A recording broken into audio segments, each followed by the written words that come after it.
Welcome, everyone, to a special episode of the Life Midwest podcast. Join us, a Washington musician, a communications major, and an Army veteran, where we discuss current events. Today, it's getting as current as it can get with a discussion of the U.S. Supreme Court overturning Roe v. Wade. Today, you'll hear from us, two atheists and a Catholic, all whom agree that every woman has the liberty to choose how her own life goes. There will be three audiences we address: the Supreme Court and those who support them, those who do nothing, and those who share our anger. We hope you hear us out on all three. You'll also hear many facts that support what is a stance for women across the country and around the world. Finally, we'll have an open discussion with Kevin's fiancée Ashley, Lenny's wife Brittany, and good friends of the show Bridget and Mercedes. All of this and more on episode 63 of the Life Midwest podcast. An open letter to fascists. Dear Supreme Court Justices Samuel Alito, Clarence Thomas, Neil Gorsuch, Brett Kavanaugh, Amy Coney Barrett, GOP lawmakers, GOP governors and financiers, every religious zealot, and to the 10 million plus credulous citizens of the United States of America who wholeheartedly support the recent decision to overturn Roe v. Wade, we have some words for you. It is okay to be pro-life. We have friends, family members, colleagues, and countrymen who, for various reasons, and may I express valid reasons, choose to be pro-life. While we disagree with their sentiments, we respect their opinions, and we hope they would respect ours too. What is not okay is to force your emotions and opinions into laws that affect other people, especially to the detriment of millions and for the benefit of you select few. It's not okay to enforce unfounded, and I say this loosely, quote, facts on others because you have an emotionally charged idea that something is wrong. It's not okay to zealously push dangerous, extremist ideas onto your fellow citizens, and it is certainly not okay to choose alternative facts to justify your dangerous ideologies. From a near century of modern data collection and vigorous research, the scientific world has determined that access to safe abortions should be a human right, not only for the sake of privacy and maintaining one's dignity, but for the health and security of our fellow humans. Your distrust in science because you don't understand it is not a valid reason to attack its institutions built upon truth, especially when yours is built upon the vague concept of faith, or even worse, apathy and laziness. Your negligence in understanding the basis of science that gives us everything we take for granted in this world, your lack of care for the rights of others, your small world philosophies, and your extremely dangerous ideologies all demonstrate a level of malfeasance we hoped we'd never see in our lifetime. It really goes without saying that once again, the United States of America is center stage with our pants down for the world to see. And we're not really displaying anything impressive there either. You are to blame for yet again embarrassing us to our brothers and sisters abroad. You, the shameless and unembarrassed subjects of our criticism, have proven yet again that the U.S. is not the land of freedoms or possibilities, that the U.S. is not a desirable place to live, and that the U.S. is, in fact, far from the best country in the world. You have, without a doubt, exhibited to the world once more that we are a decaying and backstepping democracy that puts the wants of religious extremists over the needs of the many. Just because you practice American exceptionalism and prefer isolation to globalism doesn't mean that the rest of us do not want to interact with those outside of our tiny little comfort zones. You have set a dangerous precedent that women are second-class citizens, and the rest of the civilized world is in shock at your buffoonery. If you feel offended by this, I believe that you're exactly who we're trying to reach. Our sentiment is good. Be offended. Maybe contemplate why you're offended and learn from it.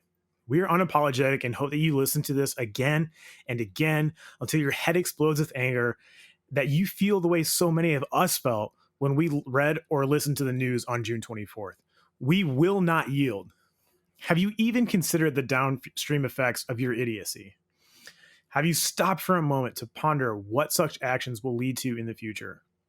Please allow me to list a few consequences perhaps unforeseen by your narrow minds, and I hope in whatever merciful God's name, please allow this to be ignorance on your part and not planned oppression against us.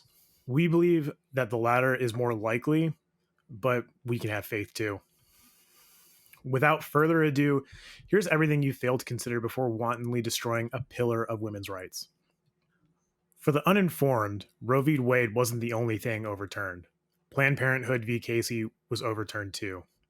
Easy access to safe abortions, family planning resources, contraception, and feminine products are, if you like it or not, healthcare.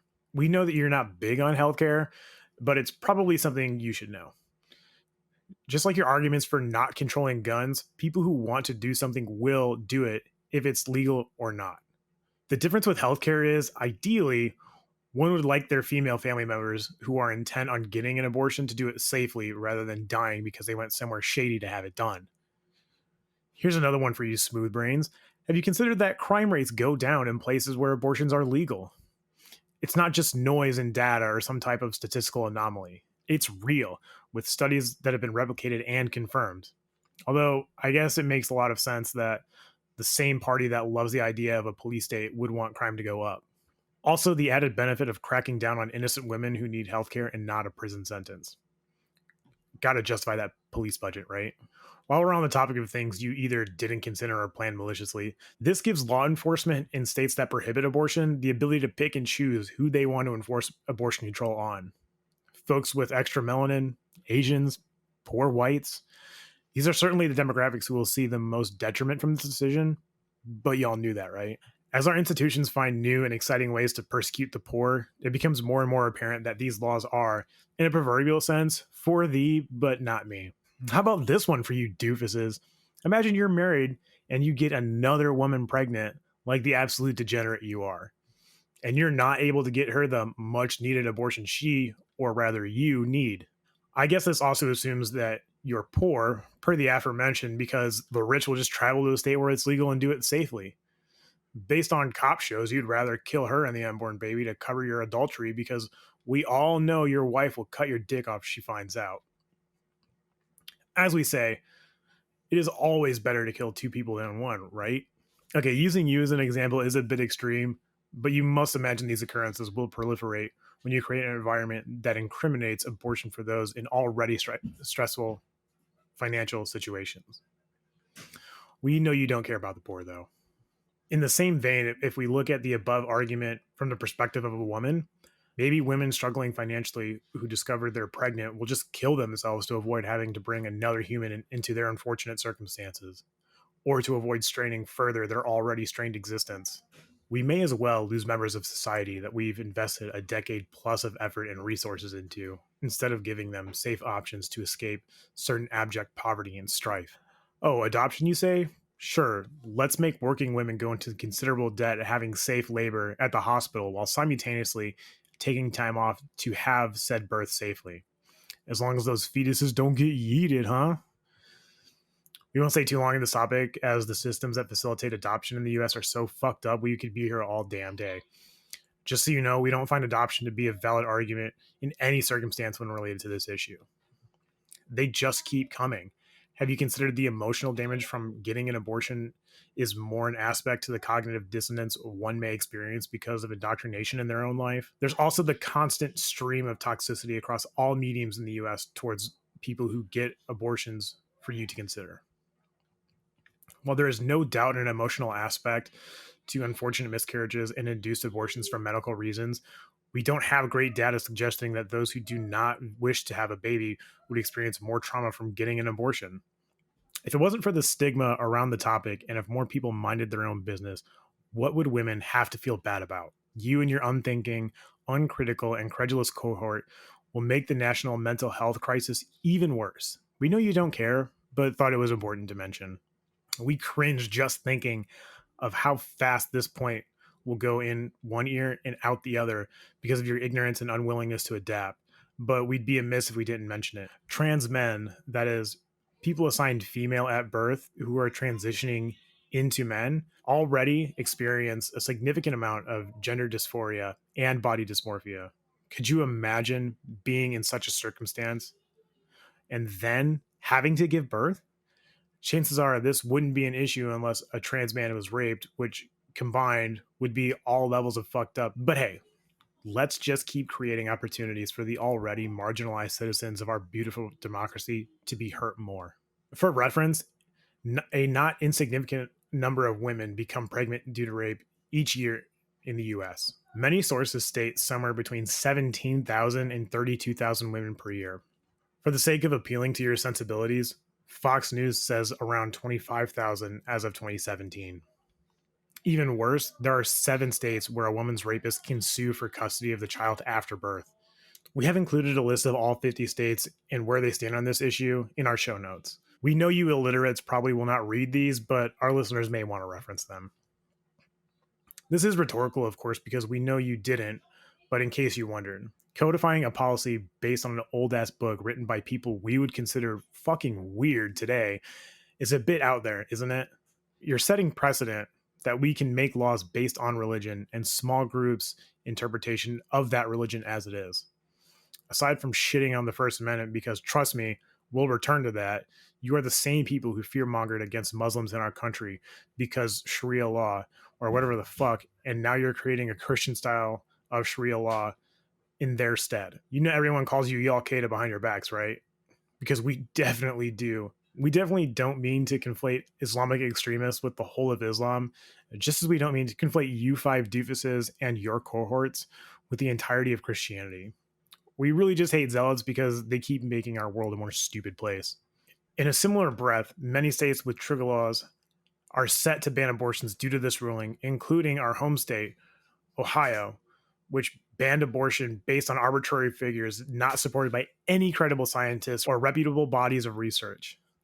These laws come from your heavily skewed interpretation of the world and from your unwavering faith in being brain dead. The heartbeat bill, as it's called, bans abortions after the first 6 weeks of pregnancy or when a heartbeat can be detected. It's erroneously named due to the fact that fetuses don't have a heart until well after 6 weeks. Not that a fetus with a heartbeat would feel an abortion anyways, as, again, we have no evidence to suggest a fetus can feel pain until the 3rd trimester. God made you in his image, and you failed to study that image beyond a cursory glance. He's got to be so disappointed. But we're not done yet. Did you know that the best form of birth control is education? Surprising, isn't it? We see a pervasive correlation between levels of female education and the average birth rate across all societies. You should be pushing a policy that focuses on funding education instead of preaching abstinence, and maybe abortion wouldn't be such an issue for you. Because we all know humans fuck only for the sake of procreation, missionary style, with the lights off while imagining our Lord and Savior like you do. To be fair, we all know what your real problem is, though. If women are too educated, resulting in having fewer babies, and they have access to safe abortions, where will you get your wage slaves, the actual prison slaves and soldiers from? Could you fucking imagine if this list ever ended? Aside from the rights of women you've robbed across the country, you morons seriously join the extremist far right in having their way with abandoning our First Amendment to the separation of church and state. Fuck you for infringing on the same rights that define who we are as a country.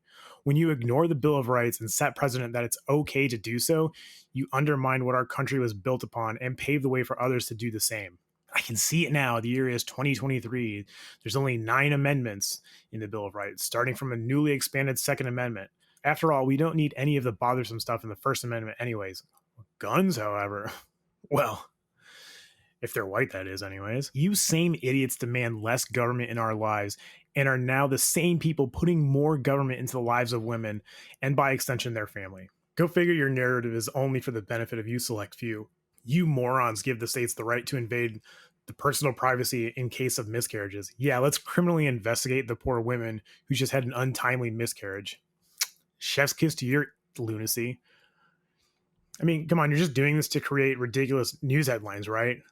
Listen to this one we came up with. Local woman investigated for having an illegal abortion after losing weight. Police say she just used to be fat. We'll have Karens reporting other women for suspicious weight loss, essentially amounting to what is just a witch hunt. Because that's what happens when we make stupid fucking laws like ones so many states enacted because of your brainless decision. We have just one more for you. This is the most important downstream effect of your ill-considered decision that we want you to remember.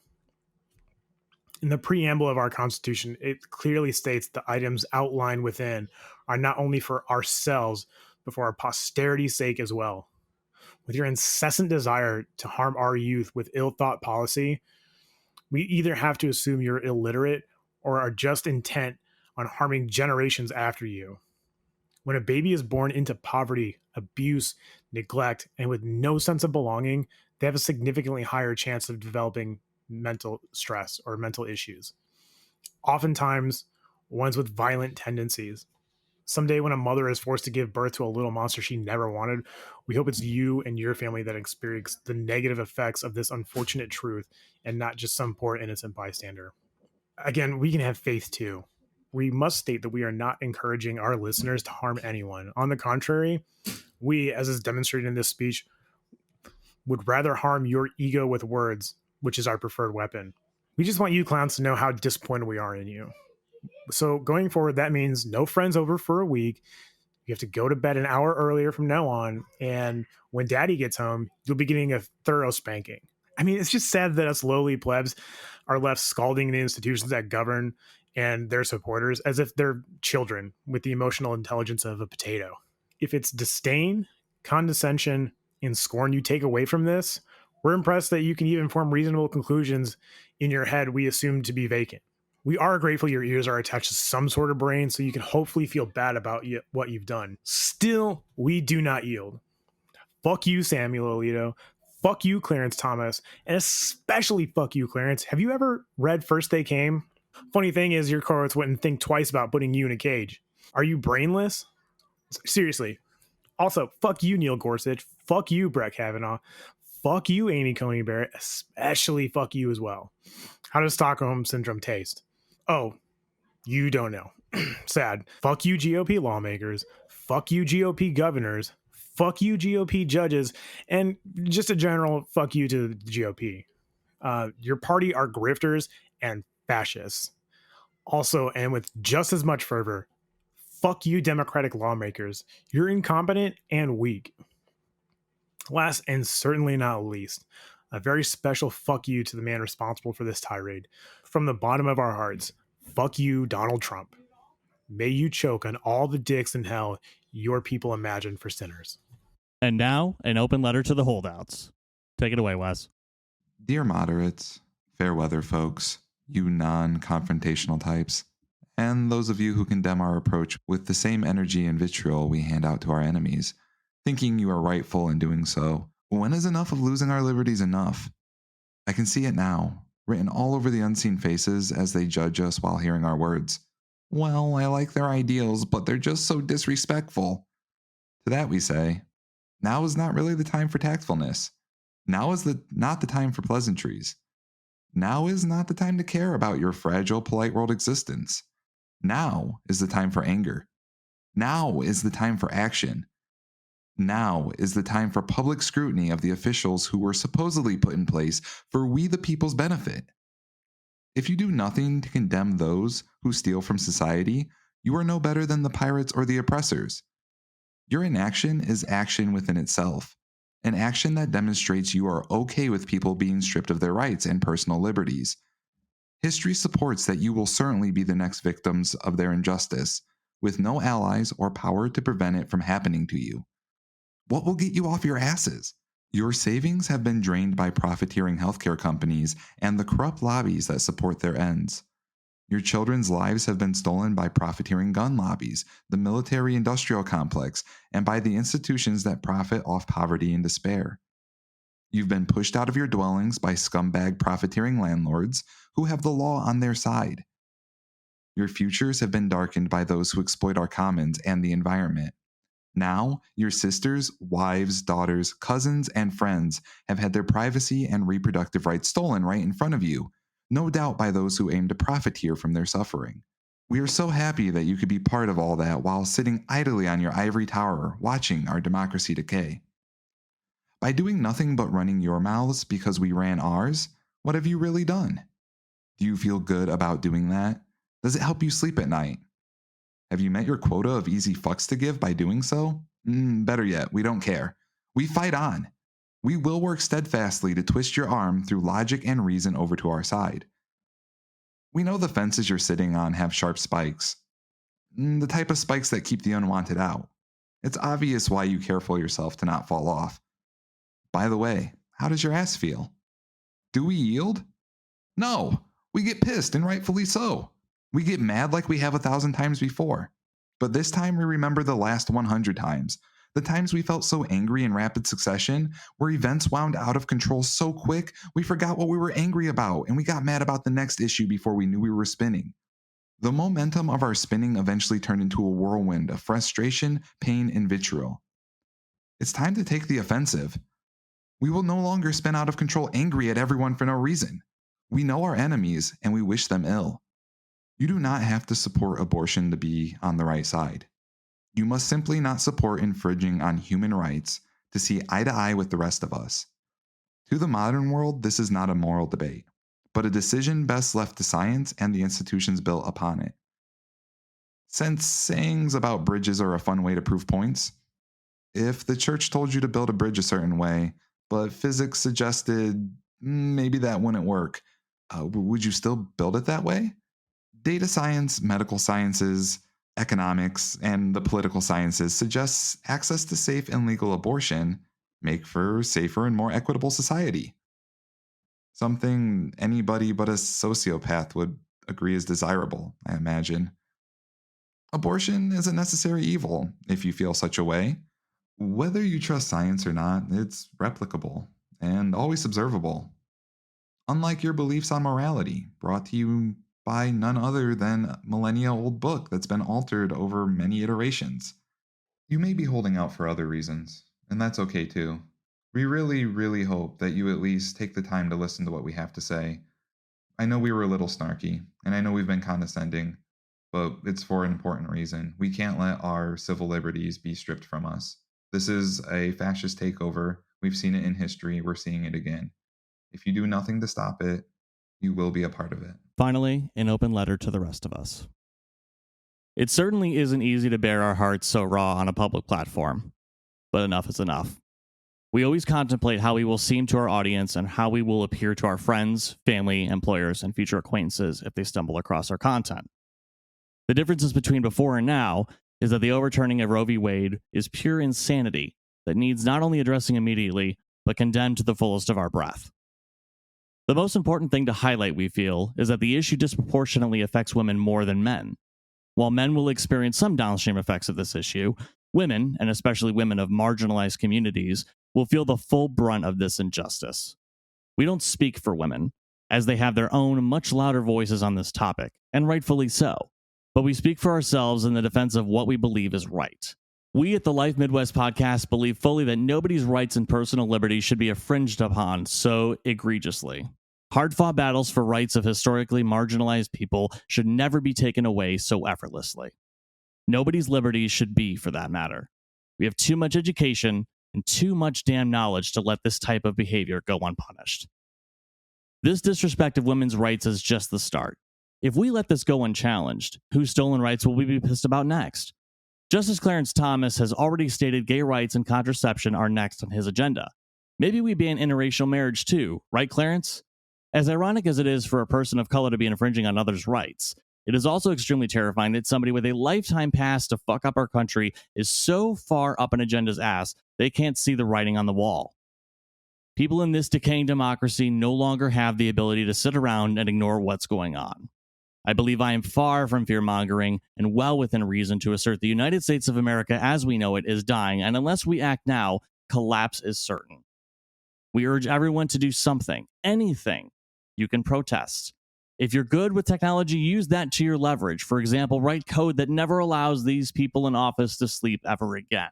Spam their social accounts. Find legal loopholes to sabotage their private lives, public accounts, private accounts, and websites. Create media like us that outlines issues we're experiencing. Register to vote, do your research, and vote every clown out that supports what is happening now. If you're good at speaking, stand outside and talk to anyone who will listen. If you're hardcore, maybe you could tilt a painting slightly at a municipal building and say fuck the police under your breath. We don't know, but do something. With that said, we would be shitty people if we don't do something ourselves. Please follow us on TikTok, YouTube, and Instagram to see what we've done. The 5 brain-dead Supreme Court justices will certainly see it. We very much appreciate those who have made it this far and agree with what we have to say. We believe we're in the majority when we express the sentiment shared in this episode, and we feel that we are in good company expressing our opinions. Thank you to everyone fighting the good fight. We look forward to seeing the fruits of your effort. Joining us now from Tokyo, Japan, a UK resident and worldwide native at this point with all of the traveling and experiences that she's done. Please welcome a very special friend and guest of the show, Mercedes McDonald. Yeah, I'm in this weird spot where I don't know how appropriate it is for me to be talking about issues that kind of don't relate to me personally. But I am a woman, and I'm living in Japan, which is like the only, from what I understand, which is limited understanding, but from what I understand when I've looked it up, the only way you can get an abortion here is through a surgical one. You can't get the shit over the counter, you can't get Plan B and shit like that. So, potentially hideously traumatic experience plus $1,000. And I think that's purposeful in some way. I really hope, like, I'm cynical enough to believe that because of Japan's lowering birth rate and various other kind of stuff tied in with their politics being run by elderly Japanese men, and the idea of, being sexist here isn't exactly, well, let's just say it's pretty run-of-the-mill. So the idea of, like, trying to control women's access to birth control wouldn't be surprising to me, at least. That's probably the nicest way I could put that. Oh, God damn it. I'm just so, like, I can't even form a fucking sentence right now. I'm just so baffled by the situation and how it can be justified. The hypocrisy of it, the hypocrisy of the decision, the hypocrisy of the surrounding elements behind it. As a person from fucking Scotland, I just look at this and go, what the fuck is going on in America? First we had Trump.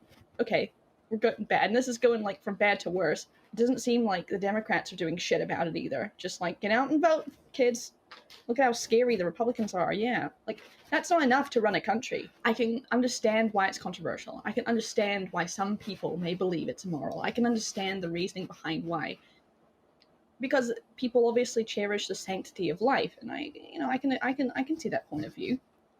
But where it crosses the line is, like, if we're getting really technical, if we're really going back and going down to the basics, accepting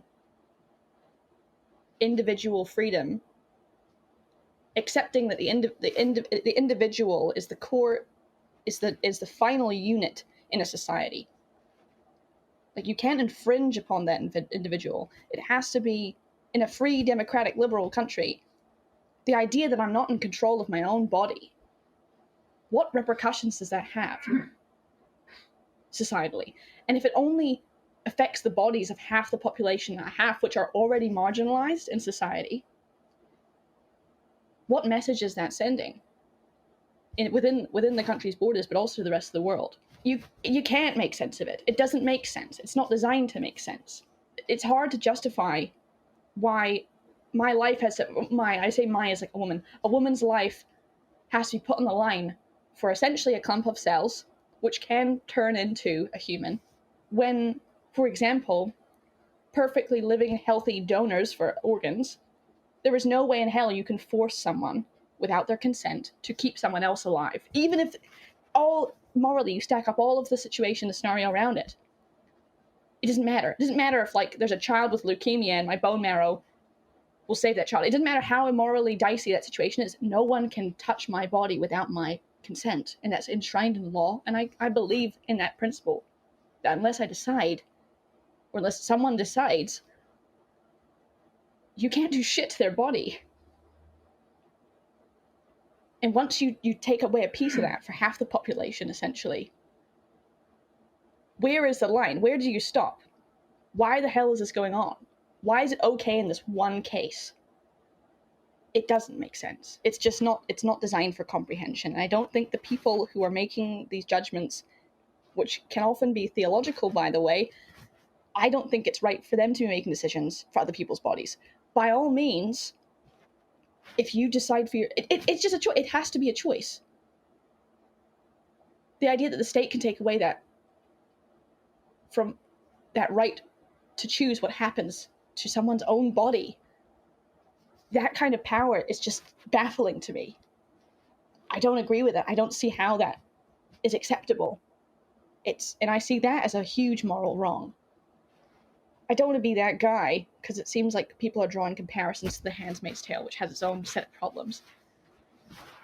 But it looked from the outside looking in, from, like, from a country where our level of like what's right wing is probably somewhere near the center or even center left in some cases in America, looking out over at you guys, it's fucking horrifying. And we're the country that had Brexit, and we've had the Tories in for like 10 plus years. And if anyone even like the people who get the kind of MPs who bring up this kind of shit, this argument in Parliament, get fucking laughed at. It's inconceivable. You've got a country like Ireland, which has legalized abortion. And I understand that in America, it is only Christianity itself is not exactly flourishing. It's dying slowly. There's more people more registering as non-religious every single day. I see this as like kind of the death throes of a desperate minority trying to see a voice. They have always had power. White, wealthy Christians have always had power in America. And now they're seeing a society which is changing and starting to equalize and just distribute that power more, at least trying to at least socially have that conversation, even if not materially. We're making so much progress. A lot of countries look to America as, given its position as one of the most powerful countries in the world, if not the most powerful in some ways.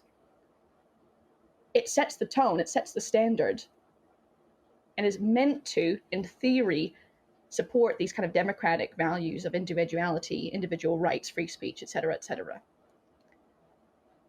And here we are. A Christian minority has hijacked power and taken away the right to decide what they do with their own bodies.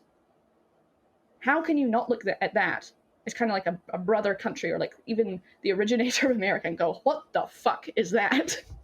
To say shocking would be an understatement. It's all over the news, even in the UK. It's all over the news in Europe. It's all people are talking about. Even in Japan, you can see the headlines. If that doesn't tell you what kind of shockwave this decision is sending across the world, then I don't know what is. I think the thing that really gets me is, like, I will proudly say I am a feminist, for sure. Now it gets complicated because I am a white woman, and that adds another layer of complexity into this. And so I understand that there's also privilege entangled with this, but I understand at least what it's like to live as a woman in society, what that kind of means, generally speaking, and understand the subtle ways in which sexism is alive and well, and how it directly affects me, my job, my life, my future, my destiny, whatever. And I live now in a country, in Japan, where that has become only clearer to me than ever before. As I go into the workplace as a young professional, trying to, chase my dreams like everyone else, and I see what little roadblocks are there. As a child of a single mother, I can understand the consequences directly from my own experience and from living the reality myself, how severe the repercussions can be in terms of childcare, child rearing, like the immense effort it takes, the life change. It is probably the most significant decision a person can have, is to have a child. I think that is one of the most, if not the most, significant decisions in someone's life. It completely alters the course of your life. In a capitalist, patriarchal society, and if you're living on the edge or living in poverty, I cannot tell you how catastrophic in some cases it can be to have a child but not be ready to support them. Without that, and when we look at America, I understand that the level of support is woefully insufficient for God knows how many people. Now, in the UK, it's somewhat okay. You can somewhat scrape by, but it's such a stress. It is such, I think my mother's aged 20 years in the past, 5, and just from the stress. I've watched it tear at her psyche as she manages a household.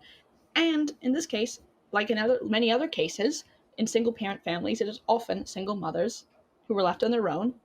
That is a responsibility, child rearing, that is apparently society has decided is a natural course for women to take.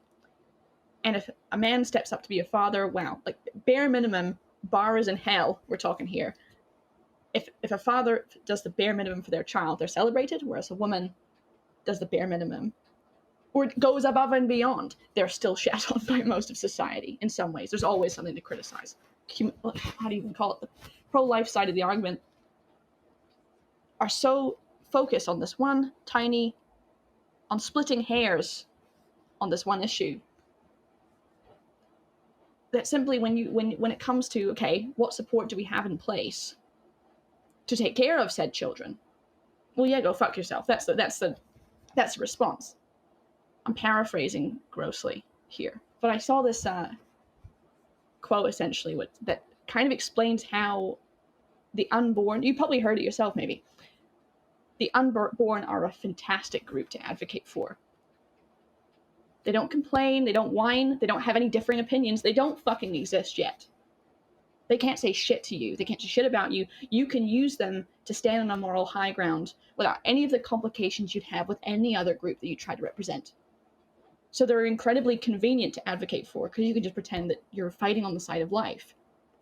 But the moment they're born, suddenly that's all over. They were living, breathing human. And now it's complicated. And providing the support for a life. The food, fucking water, housing, warmth, all that stuff. Too complicated for me. But I can fight for the things, I can fight for the clump of cells that don't really exist yet. That convenience is exploited by this, largely, I'd say, but in some cases, like, it's not always, but in largely a religious minority. And the consequences are that women are going to die, or even people with uteruses are going to die. People will have, this is going on a bit of a tangent again, but the actual experience of pregnancy and birth is something that women are of course, if you have a uterus, you're probably going to think about, yeah, maybe I'll have kids someday. But the reality of how dangerous, how scary, how it is, how it changes your body in so many ways, some ways that are irreversible. The hormone imbalances, there's so much detail and there's so much nuance that women simply aren't even told until they get there. And then suddenly the entire experience of carrying a fetus and trying to create a life, that experience is terrifying on itself. Even with completely planned pregnancies, you're putting your life on the line.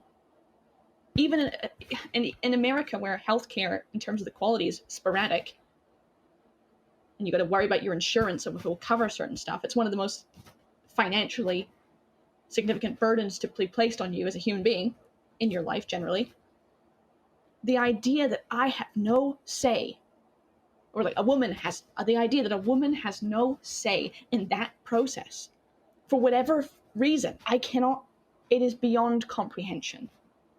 How is that not infringing on human dignity and human freedoms?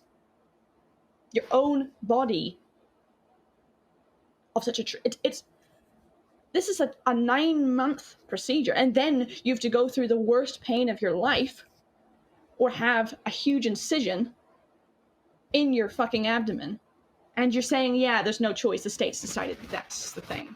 Yeah, sorry. Don't even talk about rape or incest. The process itself is horrifying.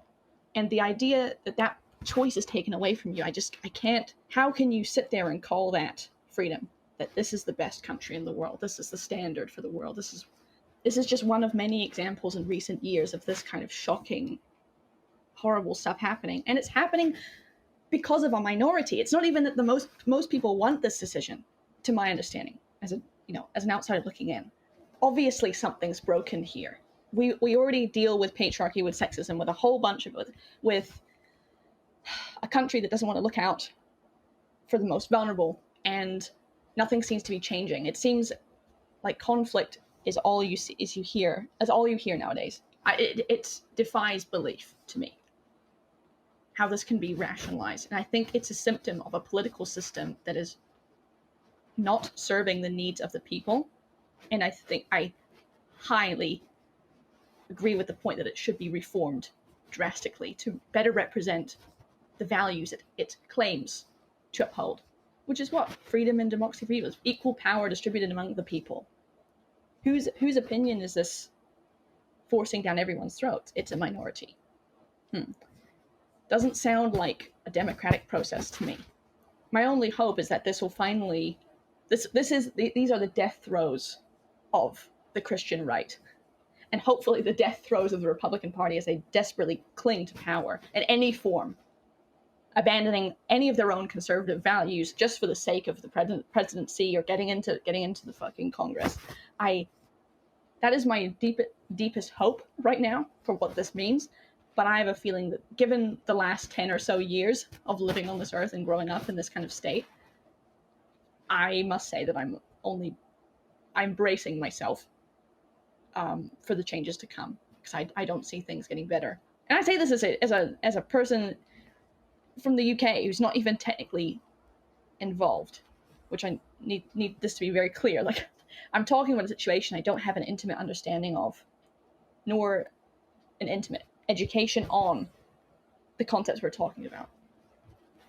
But from my position, with my background, my values, from my cultural experience, I deeply and strongly believe in the basic human rights, and I understand how it's hard for countries to get there, but there's no excuse to deny someone's humanity. The sheer awfulness of this decision helps people understand that the current systems in place have been set up in a way that doesn't allow for traditional American values to be exacted. I'm not necessarily saying tear down the word of law, like we don't need courts anymore. I'm saying there needs to be reform. And I think there's a lot of people right now who are calling for it, but they have nowhere to put that action. I think the Democrats have a responsibility now that the ball's in their court, to fucking do something about this beyond just words. Or maybe we need something new. Maybe Americans need a different direction. It's complicated, but what I know for damn sure, people are going to die, people are going to suffer, and for what? So that they can, against their own will, raise children in homes that are not ready to support them,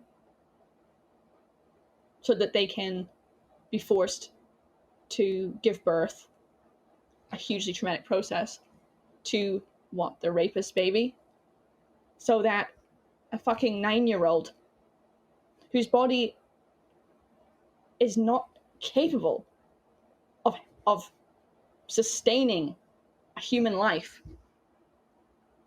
will be forced to have a child against their will.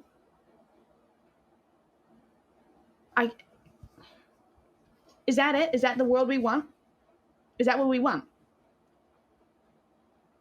And this is all said without there even being a support network in place for children who are alive now.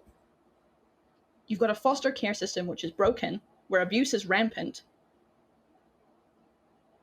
You've got fucking orphanages bursting at the seams with children who are already there, have already been tossed aside. Where the hell is the action on this? The hypocrisy of it, I can't comprehend. And yeah, people say, yeah, well, we should make it better then, yeah. By what, raising taxes? No, okay, fool. Then what the fuck do you want me to do?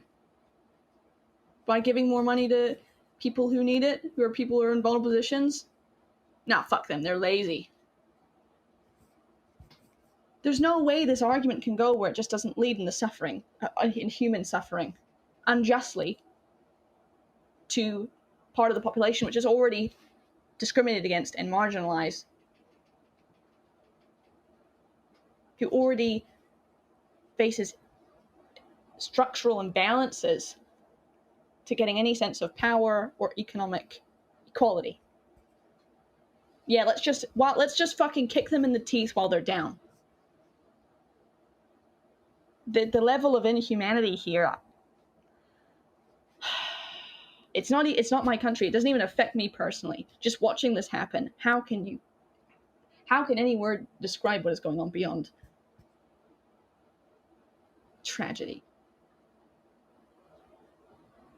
Does it need to happen to your daughter, to your wife, to your sister, to your mom for it to matter to you?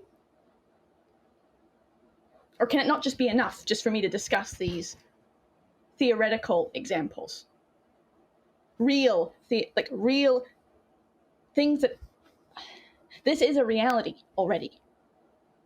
You're only going to be seeing more of this shit. What will it take for you to understand the severity of the situation? There is a place for a male voice in this argument. And there are big conversations now. Like, I'm not an expert. Let me just clear this up. But the idea of allyship, how do men who benefit from patriarchy, who benefit from all this bullshit, who can quite easily, societally speaking, run away from the responsibilities of a child without really a second thought, apart from paying, like, if you're lucky, just, if you're lucky as a woman, yeah, the guy pays some fucking child support, but usually no. A conversation needs to be had on how do you support? How do you provide assistance in a way that doesn't silence voices which are already silenced? Take the spotlight away from people who already have to claw to get a fraction of airtime. I hope that conversation, it's already being had, but I hope it happens more now. Because at the end of the day, in this kind of fight, in an unfair situation where women, we need that help. We can do it on our own. Don't get me wrong. But in a system that, of this scale, this level of power imbalance, we need men to be angry. We need men to be fighting for us. And yeah. Putting a spotlight specifically to amplify those voices is one way. But there are so many more avenues that people can help in their daily lives, in just real talk, that you need to be considering. And it's incredibly easy to take away that scary responsibility of educating yourself, figuring out what the fuck's going on, getting over that bullshit of being like, oh, I'm scared to say anything, or I'm scared to touch a woman, or whatever the fuck. Like, this, like, you gotta have the courage to get over that and take action. It's time to step up. It's basically time to wake the fuck up and do something about this. Now, I'm not an American, but I can tell you right now, if I was, I'd be on the fucking streets. If I had the means, I might even participate in a strike. It's a matter of getting that information to people. How can you contribute in your daily life? Even just by having conversations at the fucking dinner table about patriarchy and sexism and a whole range of other issues. I think that helps. Not calling out people for their bullshit. There's so much that can be done even in such a smaller scale. So the idea of just turning off the fucking news and going about your own day. What will it take? How many rights will people have to lose before this changes? Before people actually do something about this shit? But what scares me is that more and more I see American society being fractured. And it's scary. We saw what happened with, what was it, January 6th Capitol riots? Shedding of blood and violence over, what? The president said he stole the election was stolen? Like, basically, some shit's going down, and these are all symptoms of a society that is being fractured and is straining under these pressures. What will it take for there to be a solid drive in the right direction? For people to wake up, for people to vote, for people to pick people they actually want to represent them, for people to advocate for people who want to reform the system or break some parts of it. Or just, no, I'm not going to the fucking booth. I can't be fucked. It's a Tuesday. There's no time for this complacency.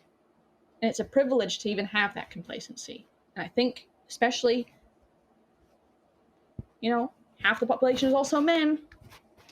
We'd really appreciate you taking that energy, coming to protests, supporting the woman in your life, having conversations, going to the fucking ballot box, starting to rethink some of these power structures. How do they affect your daily life? It's hard work, yeah. But that, for an ounce of your sweat, that you're prepared not really to give, women are dying. People are dying. Does it happen? Does it have to happen to you personally for you to give a shit? Or can you just accept the theory, like even just the reality, theoretically, that yeah, this shit's bad and I should probably do a little something about it?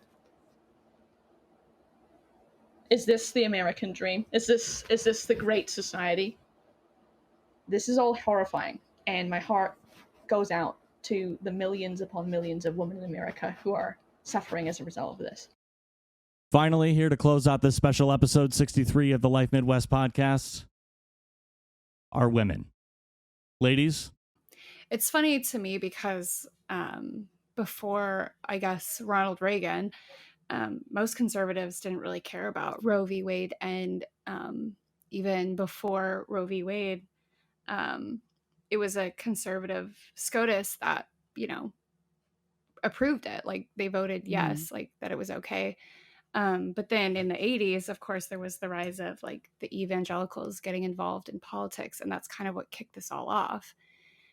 And it's really interesting because it really had nothing to do with like pregnancy and like the sanctity of life or whatever, but they just found it as a good way to get their voices out, because what they really wanted to do was prevent affirmative action from happening.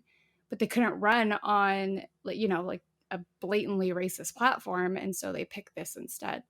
So like the whole pro-life movement in general is essentially just horseshit, which is even more frustrating because they don't genuinely care. It's just another way to control people, and women specifically. Yeah, honestly, when I was living in Baltimore, this was like this was like years ago at this point, because I've been back in Ohio for some time. And I remember that they were like talking about it, and I was like, oh my gosh, I was so upset then, and nothing had even happened. I was just so upset. And I remember even then I was like physically sick to my stomach.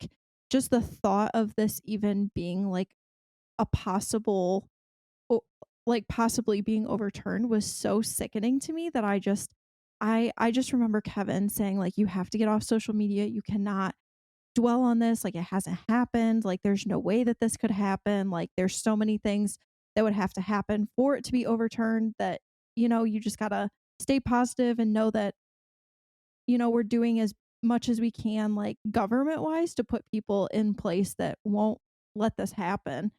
And that was probably like 2.5 years ago. And then, yeah, Friday, I came out of an interview actually, and I looked down at my phone and I saw like the Twitter notification that just said, Roe v. Wade has been overturned. And I was like, what?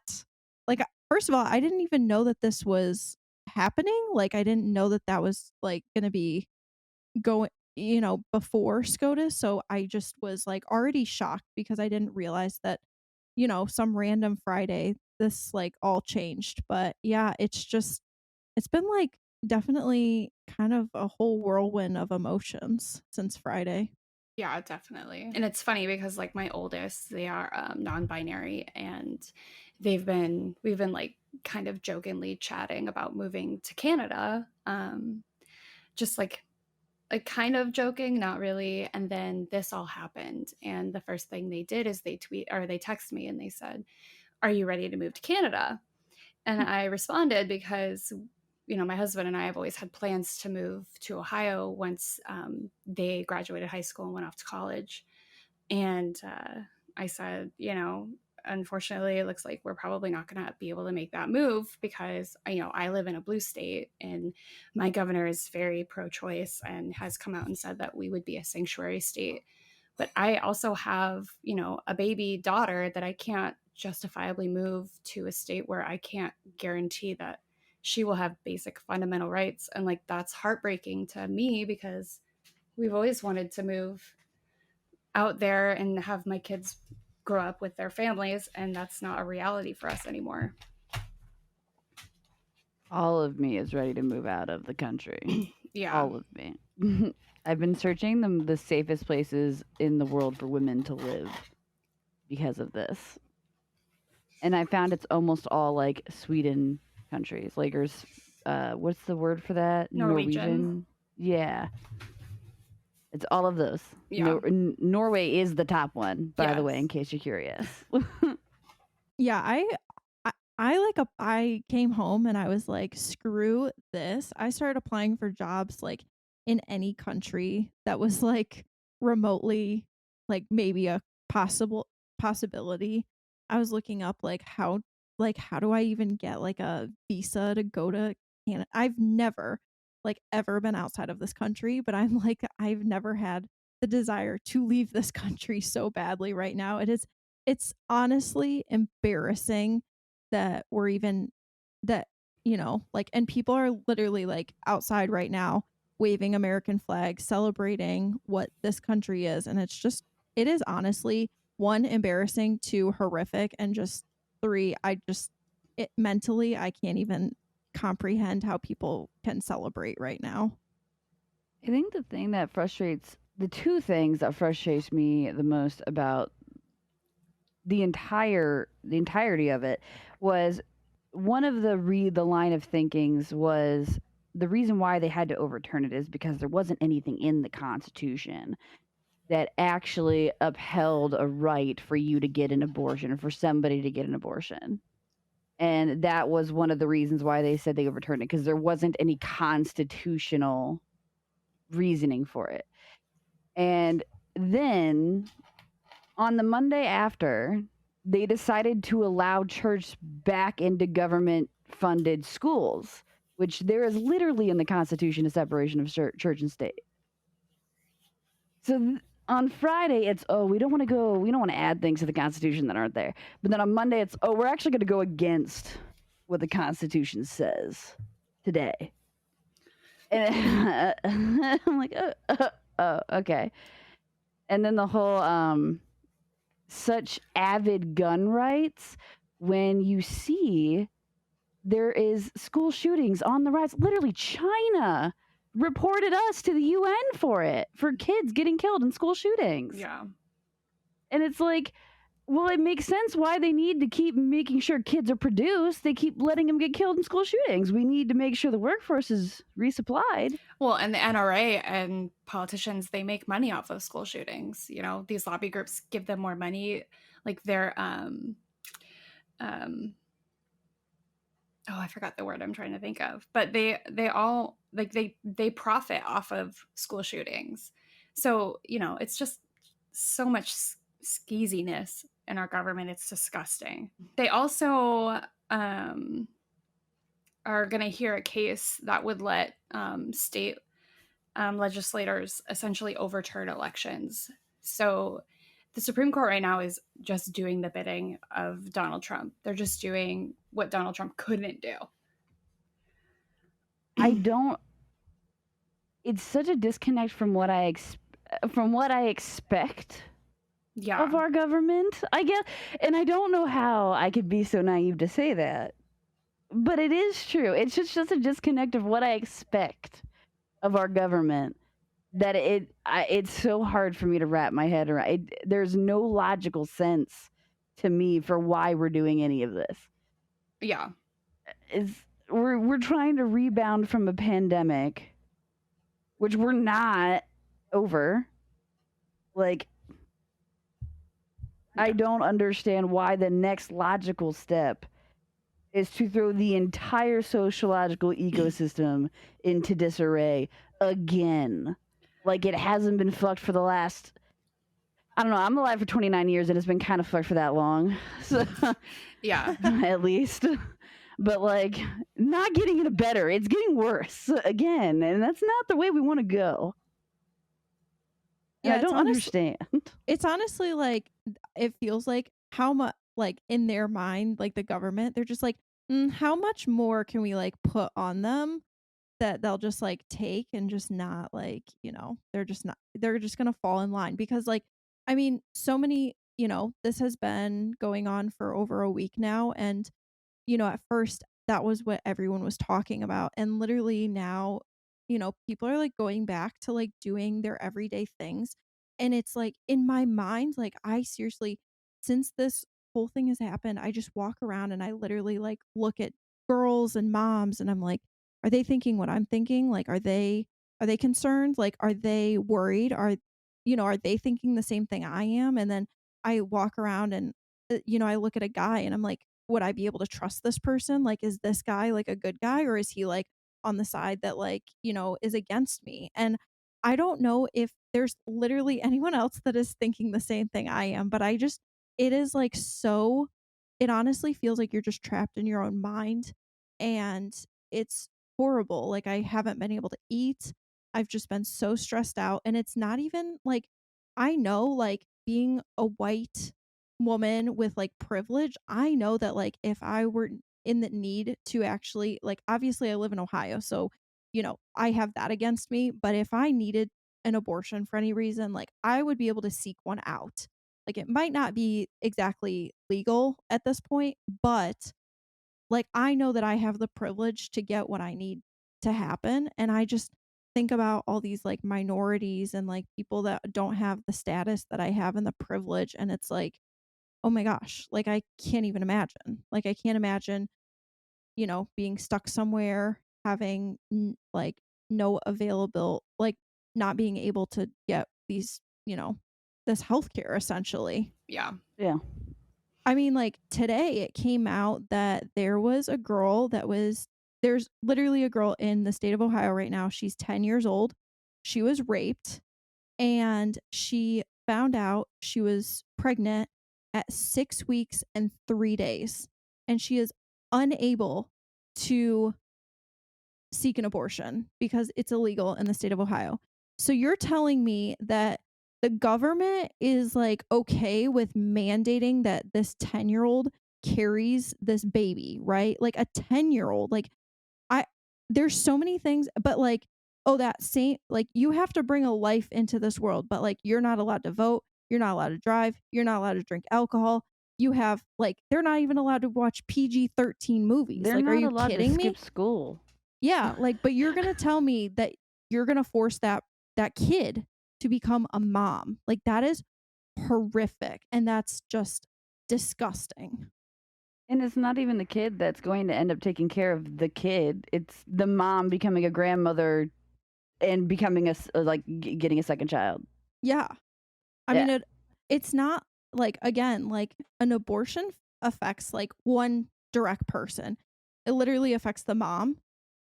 And now like you're forcing people to have kids, which affects literally so many more people because now you're talking about the mom, the parents of whoever, like that are now grandparents. It's just crazy.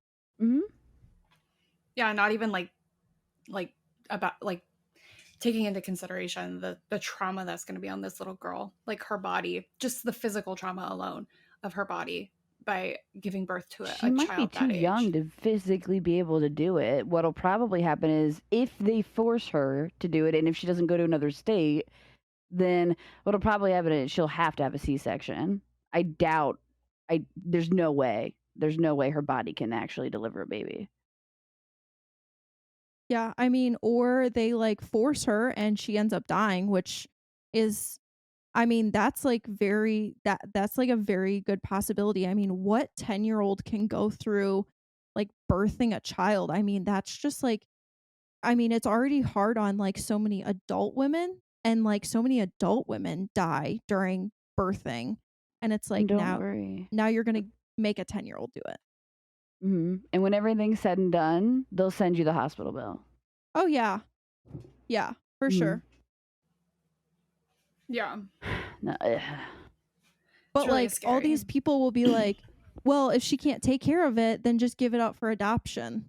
Like, that's the next, like, if, like, that's the next argument is like, well, she'll just give it up for adoption. Like, somebody will adopt that baby. Like, oh, that, and it's statistically insignificant. It's so rare for it to happen that we're not going to consider that possibility. Yeah. Even though now is literally when it happens. that is the argument I keep hearing about, like, a little girl or somebody who is raped and ends up pregnant. They're statistically insignificant. Mhm. And I like honestly, I know so many women that have had abortions, and it's not because they're reckless and they're just out there having, unprotected sex, and they use abortion as birth control, which also shouldn't be shamed if like somebody does do that, because you know what, that's their life, and like I don't support that, but like I'm not going to tell another woman what she can and can't do, because maybe she didn't have access to contraceptives or the education that she needed. But genuinely, people don't go around and they're like, I you know what, I'm gonna have sex and get pregnant so I can have an abortion because I want an abortion. Like, what person that does not go through somebody's head? Like, I can tell you that. Like, and if it does, it's like 0.2%, and those people. That's statistically insignificant. Yeah, exactly. Yeah, but I feel like a lot of people don't even like touch on the like adoption trauma either, because that's so traumatic for, people who place their children up for adoption, and also for the child who has been placed up for adoption. It's extremely traumatic in both cases. And like that's something that people just like sit there and think, oh, it's such a great thing. It's such a gift. And yeah, it is a gift and it's great, but you're ignoring a large portion of it, which is, like lifelong trauma related to this situation. Like I have friends who are adopted and, they still, even though they know why or the situation they were in or why they were adopted, they still have trauma from that. It's not as cut and dry as people like to make it seem. It's hard. And it on shouldn't be. everyone. Yeah. Literally anyone in the situation. Yeah. Anyone involved in it, it's hard. Yeah. Like, and then on top of that, like, can you just think about, like, imagine if you were the child, like, you were the product of your mom being raped. Yeah. Like, what? Excuse me, I'm sorry, but that right there alone is like trauma that would be unbearable. Like, if my mom for some reason was raped and she had me, like, how can I even like look at her? Like, I would be like, I would feel guilty for my entire life that she had to bring me into this world because of the government's mandate. Like, I would just, like, I would genuinely probably be like so suicidal. Like, that's just crazy in my head. It just doesn't have any benefit. There is no benefit. And that's why there's literally no benefit for anyone to increase the population, period. Like in a general big picture sense, there's no benefit to increasing the population. Yeah. And I can't see a socioeconomic benefit. I just can't see one. Well, I feel like it has a lot to do with like this crazy rise in fascism that's been happening in America lately. These past, at least 4 years, 6 years. I think that has a lot to do with it. Like this is just steps they're taking towards, essentially just authoritarianism. And I know that sounds a little extreme, but like that's pretty much where we're headed right now. If I'm also being a little bit honest, I don't think Trump really wants to be in it anymore. Oh, yeah. Like, because I'm really not hearing from him. And, like, silence was never a strong suit. Yeah. That I remember. So, like, I don't even know if he wants to be involved as much as he's just the figurehead now. I feel like he and always along was. For the ride. Yeah, I feel like he always was like the little puppet in charge. I feel like that's what they tried to do to George Bush, and it didn't work out. And then they got Trump, and he was this like, essentially dumbass. So they could, use him. Dumbass. Yeah, use him as their little puppet piece. And now they don't need him anymore because they got Ron DeSantis, who's literally a fascist. It's mind-blowing to see some of these oh goodness, I guess you would call them commercials for candidates, like wanting to become whatever, a senator or whatever for any type of state, and some of them are atrocious. Like I'm watching them and I'm like, first of all, who would spend money on that idea? Second of all, like, do these people like realize that like what they're saying is like the most honestly, there's a guy from like, I think it's Missouri, and he's running for governor, and he's talking about like rhino hunting, Oh, I saw and it that. is oh my gosh, honestly, like secondhand embarrassment for him, his family, and then anyone that supports him, because the commercial alone, like I would never vote for somebody just based off of him approving that and actually following through with that. Like it is, oh my gosh. I mean, also he's like a trash human because his policies and whatnot is just garbage. Yeah. But He also tied up his mistress in the basement and like tortured her. oh, I didn't know that one. That Mhm. one, that just makes the commercial even more like Yeah. ironic. These people are Wow. terrifying. The whole point of Roe v. Wade was protection of your like healthcare and your rights, like between your doctor and like the patient. And so now a lot of people don't realize, but by overturning this, like there is going to be a lot of medical information that can be released to people without like I don't really A I warrant? don't yeah, I don't really know exactly like how HIPAA will play into this, because I know that like in the past episode or maybe two ago we kind of talked about it. But I will say that it is crazy that now like people are going to be able to just kind of know certain things about you if they like want to. Like what? Like that? No. So yeah, I don't think a lot of people like realize that it's not just about abortion. I mean, there's so many other things that are tied into Roe v. Wade that people aren't really talking about. Yeah. And so many states are using it as like a push off to stop birth control. Oh yeah. And I wasn't able. I wanted to research it and to see how true the claim was. But they were saying Missouri was trying to, ban birth controls that would stop the implementation of a fertilized egg, which is what a lot, like I know a couple of states are trying to do that. But they're saying it's going a step further to say that it would also stop allowing for birth controls that would stop the fertilization of an egg as well. Yeah. Oh And I'm yeah. like, but that's condoms too.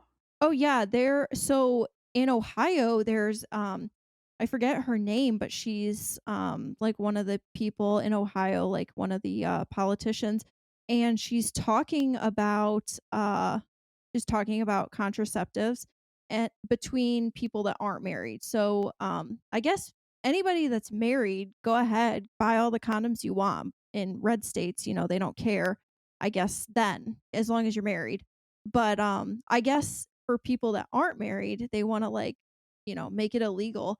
And honestly, as somebody who has birth control for not birth control reasons, Mm-hmm. I don't understand. I mean, I know a lot of people fall into this category too. I know that there's a medicine for, I think it's lupus, and there's other ones that kind of tie into that. But this medicine is now not being allowed to be prescribed to lupus patients because it's an abortifacient. So it's essentially like if you were to somehow start a pregnancy, it would like abort the baby with this medicine. So literally people that are taking this drug for not even for that purpose are now not allowed to get this, because in case they get pregnant, God forbid, somehow the baby is like no longer there, like the fetus. It's not even a baby, like let's be honest. Like it's a clump of cells that's like, it's just crazy.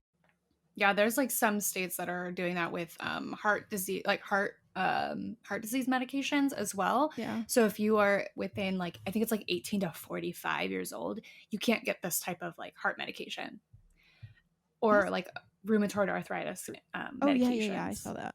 Yeah, it's crazy. There was a woman on TikTok who was posting about trying to get, she uses some kind of one of the device contraceptives. I just can't remember if it was an IUD or like an Nexplanon. I believe it was a non-hormonal IUD because she said she had a blood clotting disorder, which usually would be affected by hormonal birth controls. Yeah. Mm-hmm. But Yeah. she was saying that she was having trouble finding a facility to even want to take it out Oh, I saw that. because hers is it's expiring or something, and she needs a new one put in, and she's been having troubles finding somewhere to take it out, let alone she can't find anywhere to put it in. But like one place told her that they would take it out for her, but they cannot put a new one in. Yeah. And Yeah. she doesn't have any other options. She can't use any other types of birth control. Yeah. I mean, honestly, if you think about it, I don't know how many people know what PCOS is, but it's polycystic ovarian syndrome. And I would say, like, oh my gosh, so many women have it. I have it. And it's essentially like you get these cysts on your ovaries, and like weekly, daily, monthly, however often, essentially these cysts like grow on your ovaries. They can grow to like the size of like a basketball, literally, and they rupture, and it's extremely painful, like excruciating pain. I've had to go to the hospital before because I've had like cysts that rupture, and I've had to get ultrasounds because I don't know what's going on. But essentially, you know, an IUD is like a hormonal IUD is something that allows these cysts to kind of go down and you don't have to worry about it.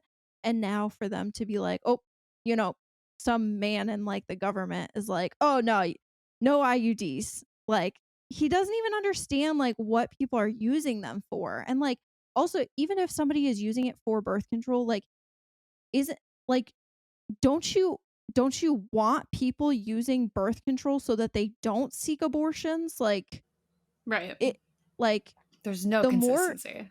yeah, like nothing is making sense. And then on top of it, like, just these people that are like now they're like, going after like, well, the next chopping block is like same-sex marriage and same-sex relationships and interracial marriage. I'm like, okay, like, are we going back to like the 1920s? Like, what is this? Yeah. It is literally The Handmaid's Tale. It's crazy. Literally. And honestly, if there's anybody that hasn't watched The Handmaid's Tale, you need to, because this is literally what our country is turning into, and it's embarrassing. And when is it going to end? You know what's crazy about The Handmaid's Tale is the woman who wrote the book, she said that every example she used in that story is something that actually has happened. So it's not even like fictional to begin with. Like, this is the kind of horrific things that this country has done in the past, and these people are trying to bring it back. I mean, they say that history repeats itself. So. Yeah. I remember when I first watched The Handmaid's Tale 2, and I was sitting in my living room, and I actually, because it was like when the first season came out, and I binged it, and I can't remember what made me cry, but I started crying. And at that time, I was living with 3 guys, and they all were joking, like making fun about me having such a reaction to it. And now it's like, this is why though. And I like at that day I was like, no, but seriously, you don't understand. With them constantly trying to overturn this is a reality. Like, this is literally reality that we could face in our life. And it was like, no, that could never happen. And it's just kind of funny because it's like, Yeah, look at it now. I wish you were right. Yeah. Right. Yeah, there was somebody. Okay, so obviously, in the Midwest little towns have like Facebook chats, or what, not chats, but what's it called? Like, yes, groups, thanks. And so anyways, I'm a part of these like podunk towns with these, oh gosh. And so somebody will post something super controversial, and I'm like, oh, just scrolling, waiting to see who says something like the most ignorant comment. And some lady that's in quotes pro-life is talking about how this is like the best thing in the world that this happened. And I just straight up was like, okay, like, I wanted to just be like, first of all, fuck you. But then I was like, nah, I'll rein it in, and I'll like figure out how to tactfully say fuck you. And so essentially, I don't really remember exactly what I said, but I was like, this is not okay. And I said, when I was in college, I was raped, and he didn't use protection, and I wasn't on birth control. And I said, if I would have gotten pregnant my first month in college, I would have committed suicide. I wouldn't have, and if I wasn't able to like abort the baby, I would have committed suicide. And I said like you would have to go to therapy and process my trauma with me for the last 5 years to understand what I go through, like just from that alone. So the trauma of then like being forced to carry a baby that's like not yours because I didn't do anything to consent to having a baby. Yeah. How can people say that's pro-life? Because that's not pro-life. Like I'm pro-choice, but I'm also pro-life. Like I care about people. I don't stand though for what people that are pro-life in like reality of what pro-life is. That's not pro-life. That's not being Christ-like. That's not if you believe in Christ, whatever. Like it doesn't matter. But like if you want to force people to have kids, like that is just outrageous. I saw a video of a woman at like a march for or march for life. I don't know, whatever the fuck it's called. And someone asked her like, oh, well, do you think that people should be able to get exceptions for abortions? And she said no. And he was like, well, what if there's like an ectopic pregnancy? And she said, well, if there's an ectopic pregnancy, that's God's will. And so these people are crazy enough to let people die for their beliefs. It's insane. Don't you know Ohio lawmakers have created the medical procedure of re-implanting I saw that. an ectopic pregnancy because inside the uterus. they have gone to medical school and they have figured it out before any other actual medical professional has. Yeah, absolutely. Yeah. No, honestly, I will say I don't know who it was, but I saw this lady talking and I mean, it went viral and she was talking about how she trusts women enough to control the sperm that goes inside them when the man ejaculates. Like, she said that literally she trusts women enough to know, that they're like to reject the sperm so that they can't get pregnant. It's like I that don't politician. think you can scream the power of Christ compels you at your uterus loud enough for the sperm to come back out. Oh Yeah. I just don't think it works. It's like that politician a few years ago. I can't remember who it was, but he said that when women are raped, their bodies have a way of shutting down so they don't get pregnant. Oh yeah, I remember that one too. I remember who said that, but I was when I was raped when I was 16, and I did not seek medical attention for it until like 3 months after, and then I didn't even tell anybody until 6 months after. So like I was scared every single day for those 3 months that I could be pregnant, and I just didn't know, but I was too scared to find out. Like I wasn't thinking about like, well, if you need an abortion, your options are, because I was 16. And like, don't get me wrong, my parents had the talk, and like the only option that was going to be my option, but like I didn't think about the timeline of it all. And no, I thankfully 3 months later I got tested and for everything, and I all came back negative. But it literally took me 3 months to be able to just go and get myself tested, because I finally told somebody about it, and they convinced me to do it. yeah. And then it took me another 3 to tell anyone that it even happened besides them. Yeah.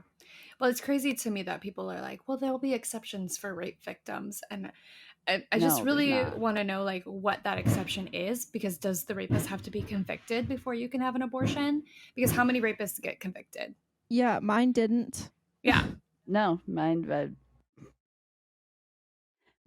had a friend. Mine, when it was done, had a friend come over while I was trying to leave, and his friend, when he walked away, tried to pull me aside and tell me to be careful and not to be alone with him.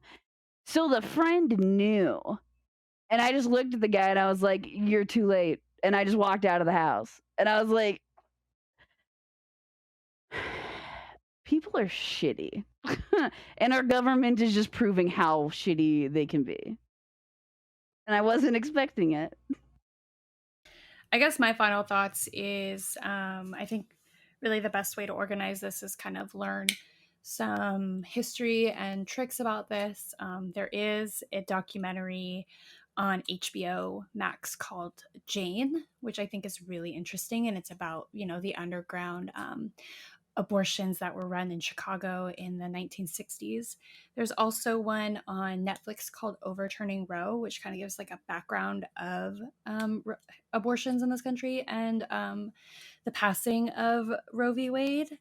And then if you have any extra cash laying around, I highly recommend donating it to the Brigid Alliance, BRIGIDALLIANCE.org. They help people cross state borders to get abortions. And also the Pacific Northwest, I know for sure. I think the East Coast is doing this as well. But California, Oregon, and Washington State all are working together to make sure that those 3 states are essentially sanctuary states for people who need abortion health care, and that we will work with you to get you here if need be and get you situated where you can get the procedure done. So I think those are the only things I have. Find out through, I guess, your local Planned Parenthood website or your local feminist Facebook group to see if there's any protests lately, and just give them hell. Don't take this lying down. We can fight this, and we have in the past, and we will again. So keep fighting, ladies. I think that's all. So Bridget's final thoughts.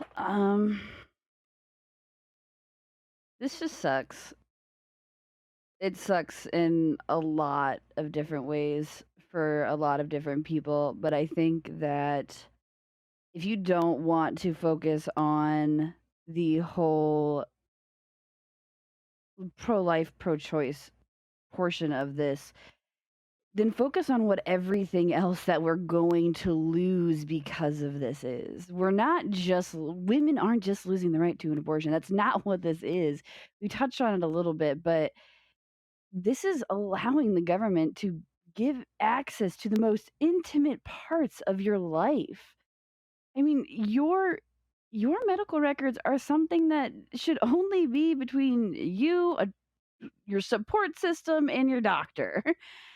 There shouldn't ever be a reason why the government would need access to your health records and then to use them against you to turn you into a felon because you couldn't handle something that happened to you. If you're going to take away anything, just remember, think about everything that we're losing, because it's not just women being impacted, it's everyone.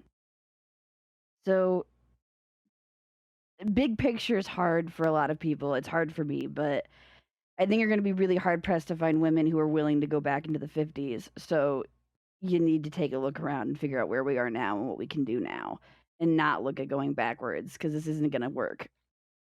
And this isn't going to work. So I just hope people realize that. I'll just go last because you guys like summed it all up really well.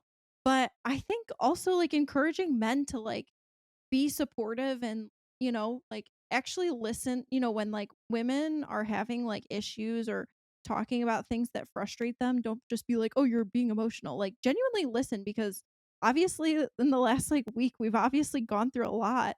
And but I would like encourage people to like not see this as like a political issue and genuinely look at what like why are we looking at things that have already been decided in the past that are now suddenly not okay, but they were okay for 50 years and now we're just, you know, casually overturning things.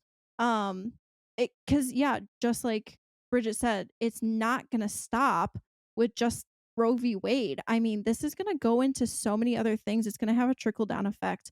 And I think Brittany just summed it up really well, is like getting educated and knowing what you can do and what you can support and what you can watch and all those things. Just encourage more people to educate themselves and really know the facts and of what's going on, and obviously vote. but voting isn't enough, so we need to do more than that. Yeah, I would add like specifically in like local elections, not so much for, federal elections. I mean, still vote in those. I'm not saying don't, but like the local elections, like city, county, state, those are the most important ones in this type of situation because that's where the biggest impact is going to be. Now that Roe has been overturned, we have to get these people out of office because they're going to kill women. Yeah. Literally.